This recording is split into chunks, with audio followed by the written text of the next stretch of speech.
Joshua, chapter 9.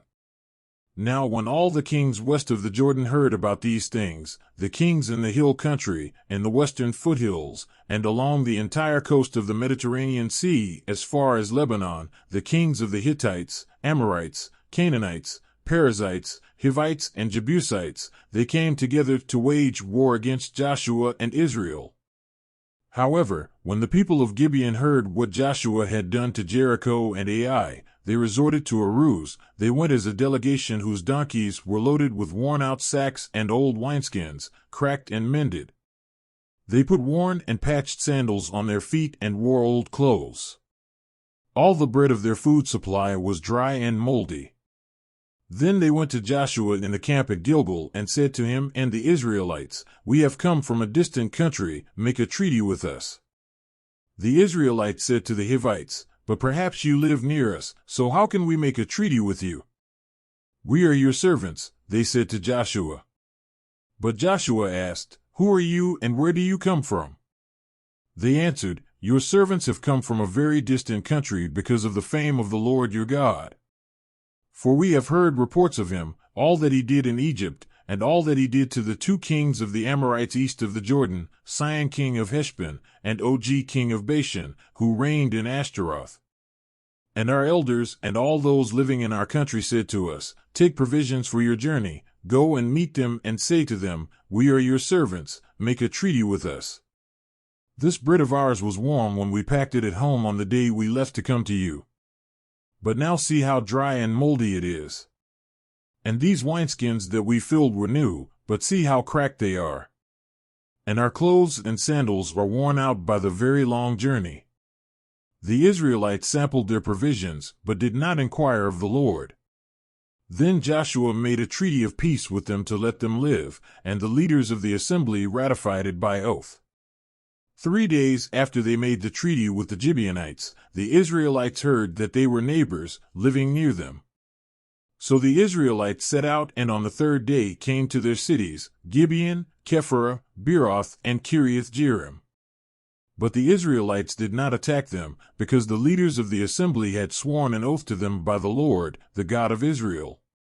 The whole assembly grumbled against the leaders, but all the leaders answered, "We have given them our oath by the Lord, the God of Israel, and we cannot touch them now.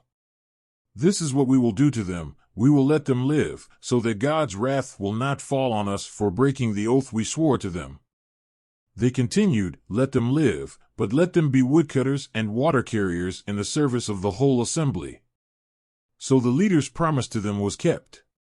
Then Joshua summoned the Gibeonites and said, "Why did you deceive us by saying, 'We live a long way from you,' while actually you live near us?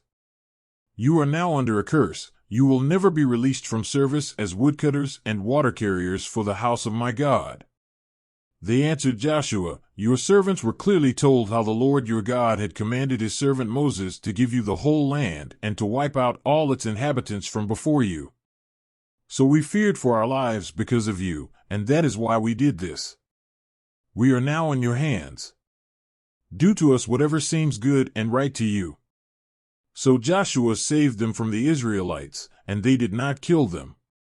That day he made the Gibeonites woodcutters and water carriers for the assembly, to provide for the needs of the altar of the Lord at the place the Lord would choose. And that is what they are to this day. Joshua, chapter 10. Now Adonizedek king of Jerusalem heard that Joshua had taken Ai and totally destroyed it, doing to Ai and its king as he had done to Jericho and its king, and that the people of Gibeon had made a treaty of peace with Israel and had become their allies.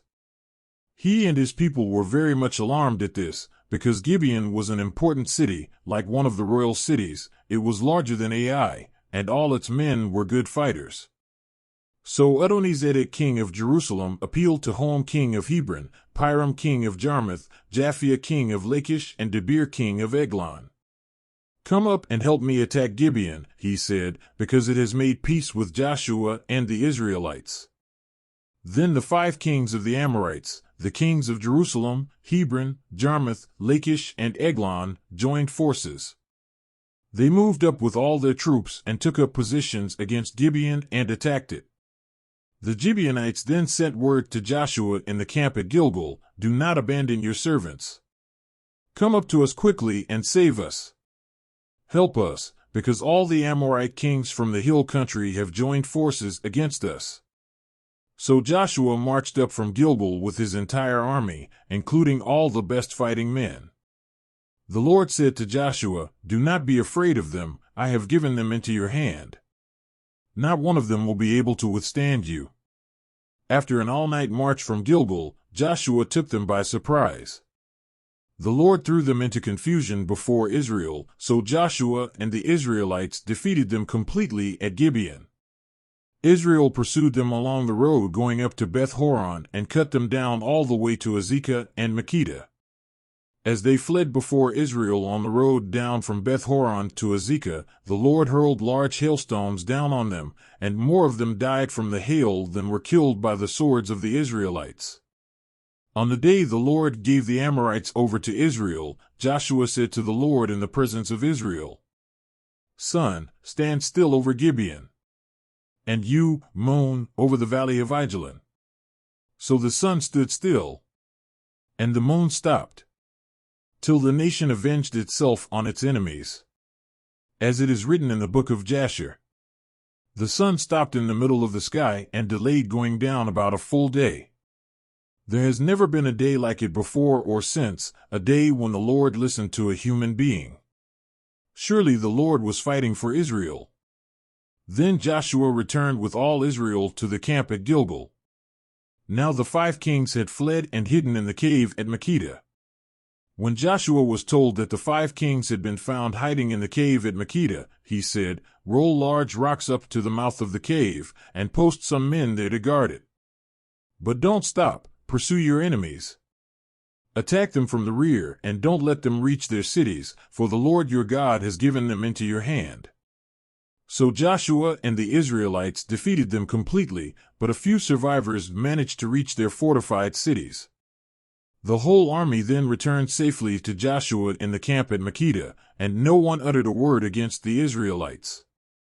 Joshua said, "Open the mouth of the cave and bring those 5 kings out to me." So they brought the 5 kings out of the cave, the kings of Jerusalem, Hebron, Jarmuth, Lachish, and Eglon. When they had brought these kings to Joshua, he summoned all the men of Israel and said to the army commanders who had come with him, "Come here and put your feet on the necks of these kings." So they came forward and placed their feet on their necks. Joshua said to them, "Do not be afraid, do not be discouraged.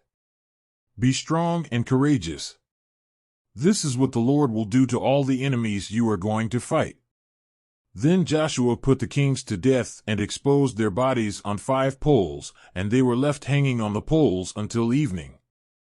At sunset Joshua gave the order, and they took them down from the poles and threw them into the cave where they had been hiding.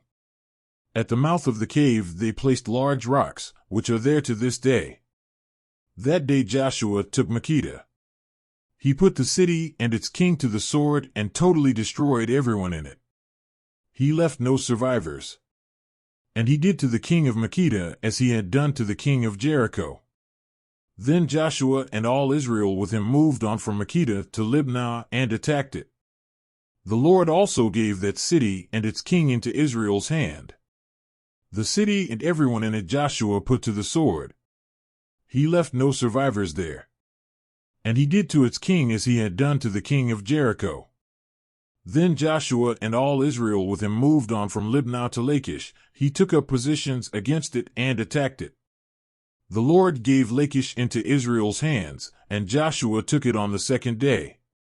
The city and everyone in it he put to the sword, just as he had done to Libnah.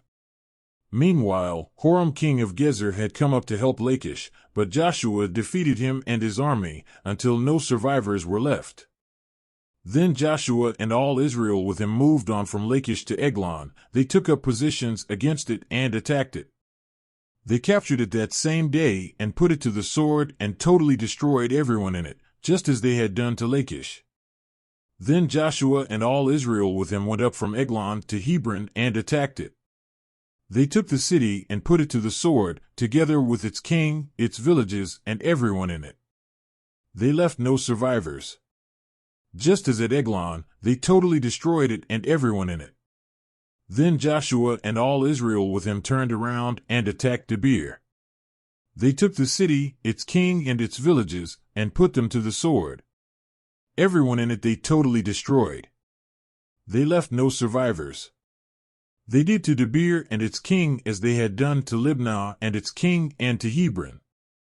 So Joshua subdued the whole region, including the hill country, the Negev, the western foothills and the mountain slopes, together with all their kings. He left no survivors. He totally destroyed all who breathed, just as the Lord, the God of Israel, had commanded. Joshua subdued them from Kadesh Barnea to Gaza and from the whole region of Goshen to Gibeon. All these kings and their lands Joshua conquered in one campaign, because the Lord, the God of Israel, fought for Israel. Then Joshua returned with all Israel to the camp at Gilgal.